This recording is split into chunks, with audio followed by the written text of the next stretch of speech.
Olá pessoal, bem-vindos a mais uma videoaula do nosso curso de Computação Numérica. Hoje estudaremos o segundo método da classe dos métodos intervalares, que é o método da falsa posição. Antes de iniciar, faremos uma rápida revisão sobre o método da abscissão estudado na aula anterior. Então, como é que funciona o método da abscissão? Após uma análise gráfica e analítica da função, nós devemos encontrar um intervalo AB que contém a raiz procurada. Nesse caso aqui, o nosso pontinho em vermelho. Nós devemos supor que a função é contínua no intervalo AB. Se a função não for contínua, nós não podemos usar o método da abscissão. Então, encontrado o intervalo AB, nós verificamos se realmente a raiz se encontra no intervalo AB.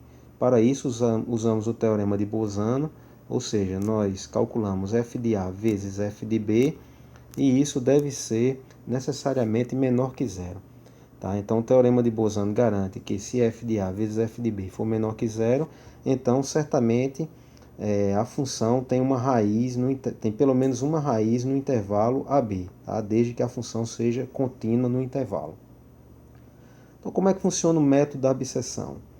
Inicialmente, nós seccionamos o subintervalo AB em dois subintervalos usando o ponto médio, ou seja, nós calculamos x igual a A mais B sobre 2, que é o ponto médio.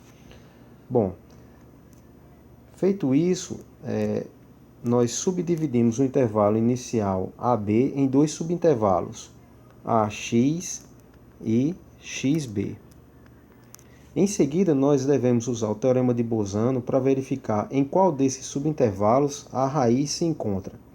Tá? Nesse caso aqui, claramente a raiz se encontra no intervalo XB, tá? Porque f de x vezes f de b é menor que zero. Tá? Aqui está o nosso f de x e aqui está o nosso f de b. Então, f de b vezes f de x é menor que zero e a raiz se encontra nesse subintervalo. Então, nós redefinimos o intervalo inicial AB para o intervalo xb, que é o intervalo que contém a raiz. Ou seja, nós atribuímos ao valor de A o valor calculado de x. E nós continuamos, né? Agora nós temos novamente um intervalo AB, no intervalo AB que contém a raiz, e nós subdividimos mais uma vez esse subintervalo pelo ponto médio, ou seja, nós calculamos x igual a A mais B sobre 2 e assim sucessivamente. O método da falsa posição é bem semelhante ao método da abscissão. Inclusive, a condição básica para que esse método funcione é igual à condição do método da abscissão, ou seja, deve existir um intervalo AB que contém a raiz e que a função seja contínua dentro desse intervalo. Ou seja, inicialmente devemos determinar o intervalo AB, onde a função é contínua, tal que f de A vezes f de B seja menor do que zero. Tá? Então, a nossa raiz procurada ela está dentro do intervalo AB. Então, como é encontrada a estimativa x1 da nossa raiz? O x1 ele é encontrado verificando-se onde a reta que passa pelos pontos AF de A e BF de B, aonde essa reta toca o eixo do x. Então, aonde essa reta tocar o eixo do x, então nós teremos o nosso próximo valor x1 para a raiz. Tá? Então, dessa forma, o intervalo inicial AB ele é subdividido em dois subintervalos, ou seja, no subintervalo, tá? A x1 e x1b. Então agora nós temos dois subintervalos, AX1 e x1b. Novamente, nós utilizamos o teorema de Bolzano para verificar em qual desses subintervalos a raiz se encontra. Nesse caso, novamente, a raiz se encontra no subintervalo x1b, uma vez que f de x1 vezes f de b é menor do que zero. Tá? Dessa forma, nós redefiniremos agora o intervalo inicial, que era AB, certo? Atribuindo ao valor de A o valor de x1 calculado. Então, nós chegamos novamente, tá, a um subintervalo AB. Está aqui o intervalo AB redefinido e nós repetimos o processo, ou seja, a próxima estimativa x2 da raiz é o ponto onde a reta que passa por A, f de A, e B, f de B, onde essa reta corta o eixo do x, ou seja, nesse ponto aqui, tá, nós teremos a nova estimativa da raiz da função, ok? Então, nós ficamos novamente com dois subintervalos, tá? Subintervalo A, x2 e x2b.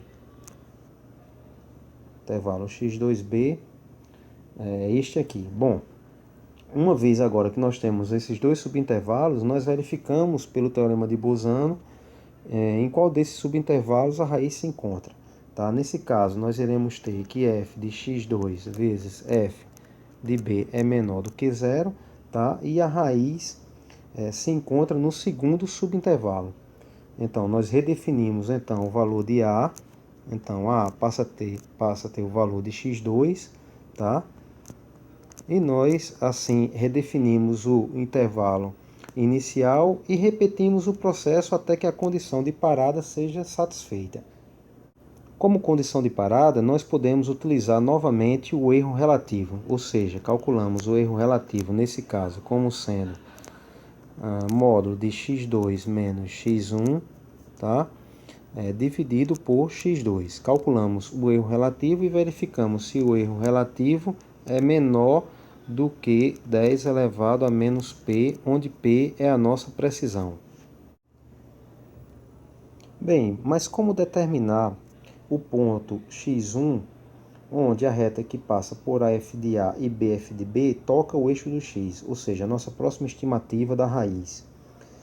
Para determinar x1, nós usaremos semelhança de triângulos, ou seja, nós observamos que esse ângulo alfa é igual a esse outro ângulo alfa.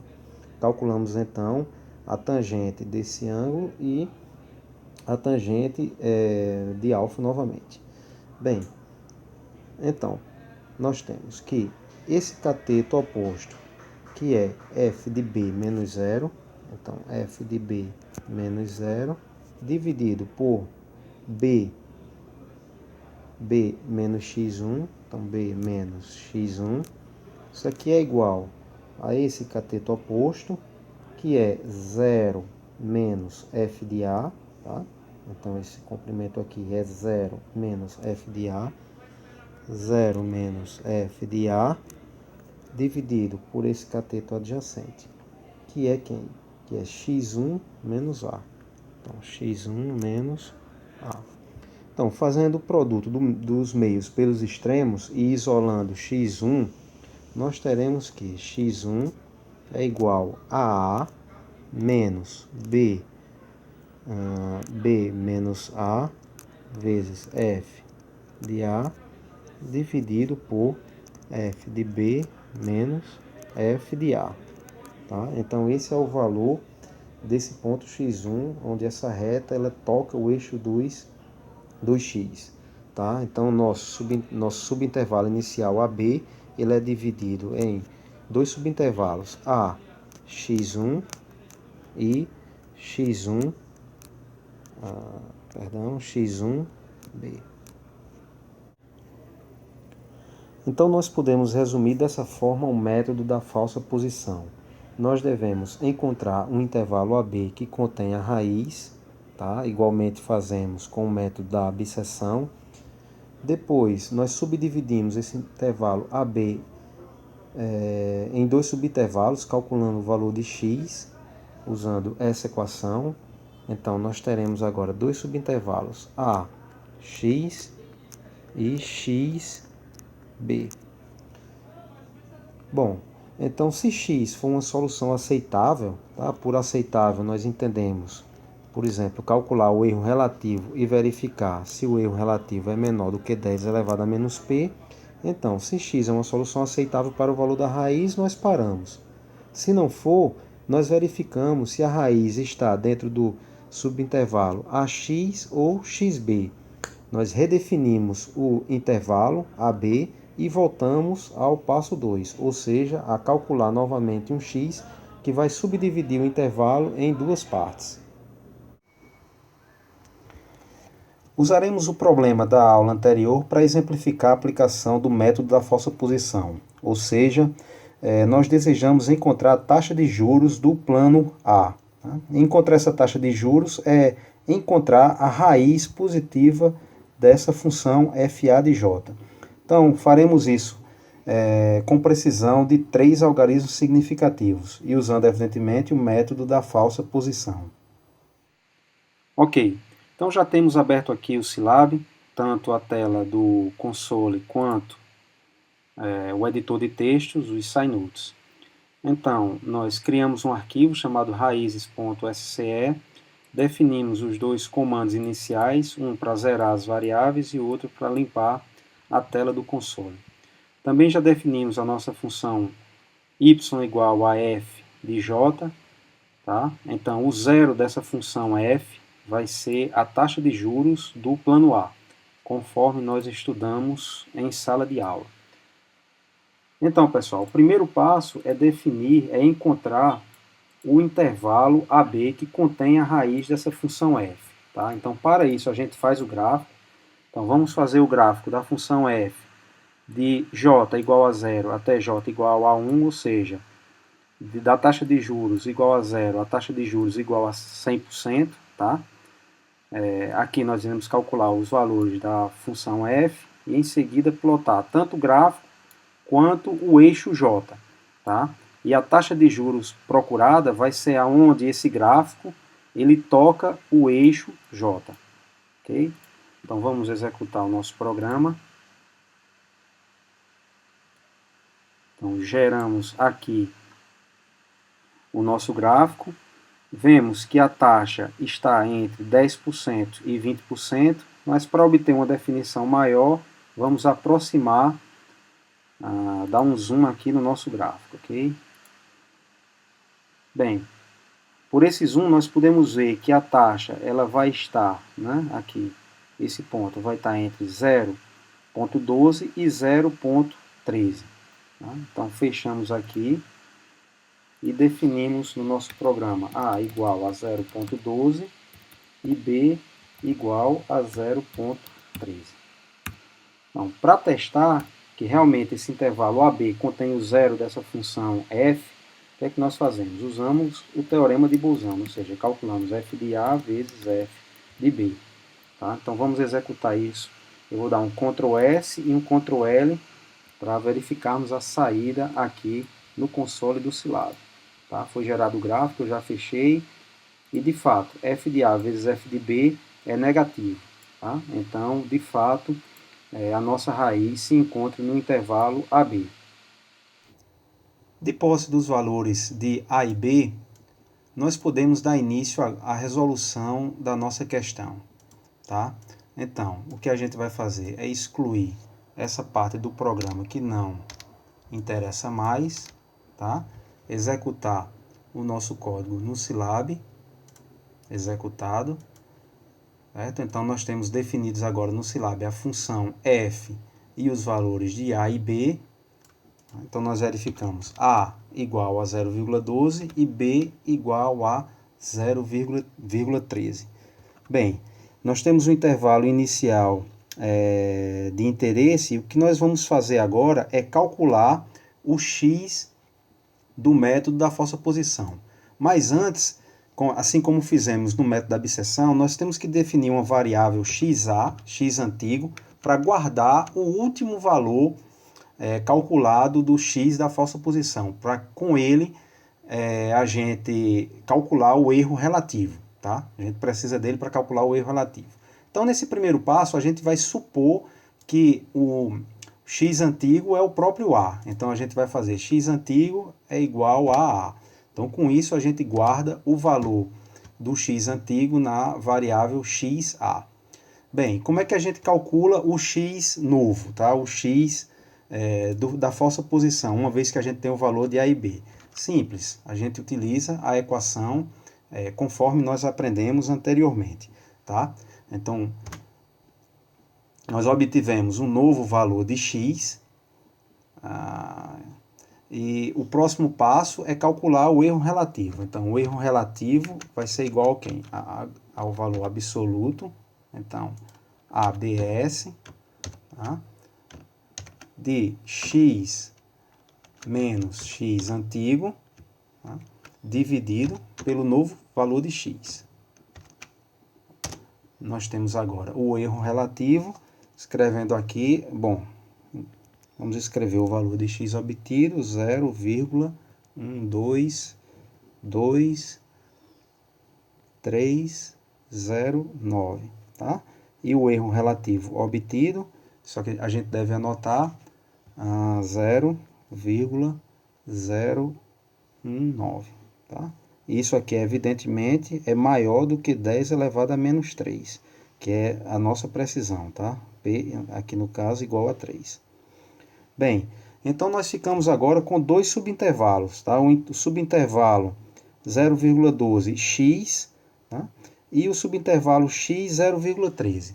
Então, para saber onde é que a raiz se encontra, nós utilizamos o teorema de Bolzano. Vamos fazer, então, no Silab, f de a vezes f de x, tá? Para saber em qual subintervalo a raiz se encontra. Então, f de a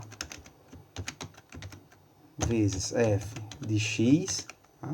F de a vezes f de x é positivo, é maior que zero. Isso implica o quê? Isso implica que, vamos fazer aqui, nós tínhamos o valor de a, calculamos um certo valor de x, e aqui nós temos o valor de b. Então, inicialmente, isso aqui é 0,12, tá? 0,13, ok? O x é esse x aqui calculado, tá, pessoal? Então, nós fizemos o quê? F de A vezes F de X. Isso aqui deu maior que zero. Isso implica o quê? Isso implica que a raiz se encontra no subintervalo x, b, tá? Então, nós precisamos redefinir o valor de A, ou seja, nós vamos atribuir a A o valor de x para formar um novo intervalo a, b, onde a raiz se encontra, tá? Então, no Silab, isso é bastante simples, mas primeiramente, antes da gente redefinir, a gente vai guardar o valor de x atual, tá? A gente vai guardar o valor de x antigo, a gente vai atribuir agora o valor de x para que nós possamos calcular o erro relativo, tá? Então, já asseguramos aqui o valor de x antigo e vamos fazer a nossa atribuição, ou seja, nós vamos alterar o valor de A e colocar em A o valor de X, tá? Redefinição do intervalo. Bem, agora nós ficamos com o intervalo A, B, tá? E novamente, vamos colocar aqui esse subintervalo, só para que a gente não perca. Então, A, 0,122309 e o B continua 0,13, tá? E aí vamos encontrar um novo x, usando para isso o Silab para fazer a nossa conta. Então, procuramos aqui a equação do método da falsa posição, calculamos o novo valor de x e obtivemos 0,122396. 1222396, tá? Bom, esse aqui é o novo valor de x, tá? De posse dele, a gente calcula o erro relativo. Lembre-se que o valor antigo de x está em xa, tá? Então, pegamos a mesma equação de cálculo do erro relativo. Então, calculamos o erro relativo, ok? O erro relativo, ele vai dar 0,00071, tá? Que isso aqui é igual, Vamos ver quantas casas decimais. 1, 2, 3. Então, 0,7 vezes 10 a menos 3. Ora, isso aqui já é menor do que 10 elevado a menos 3. Ou seja, nós atingimos a precisão desejada, que é de 3 algarismos significativos. Tá? Então, esse valor aqui, esse último valor de x encontrado, é um x que nos serve. O que é que nós temos que fazer? Nós temos que arredondar esse valor encontrado para 3 algarismos significativos. Tá? Ou seja, a nossa resposta para o problema vai ser x igual a 0,122. Tá, pessoal? Então, essa aqui é a nossa resposta desejada. Evidentemente que aqui o Silab foi usado simplesmente como uma calculadora para auxiliar nos cálculos. O algoritmo, assim como nós desenvolvemos o algoritmo para o método da bisseção, utilizando o while, esse eu deixo por conta de vocês adaptar o algoritmo da bisseção ao algoritmo da falsa posição, que é basicamente mudar o cálculo do valor do x, tá? Usando, evidentemente, agora essa equação ao invés do ponto médio. Bem, pessoal, finalizamos aqui a nossa aula. Desejo a todos um bom estudo. Os exercícios propostos estão no SIGA A e vejo vocês na próxima aula. Um abraço e obrigado.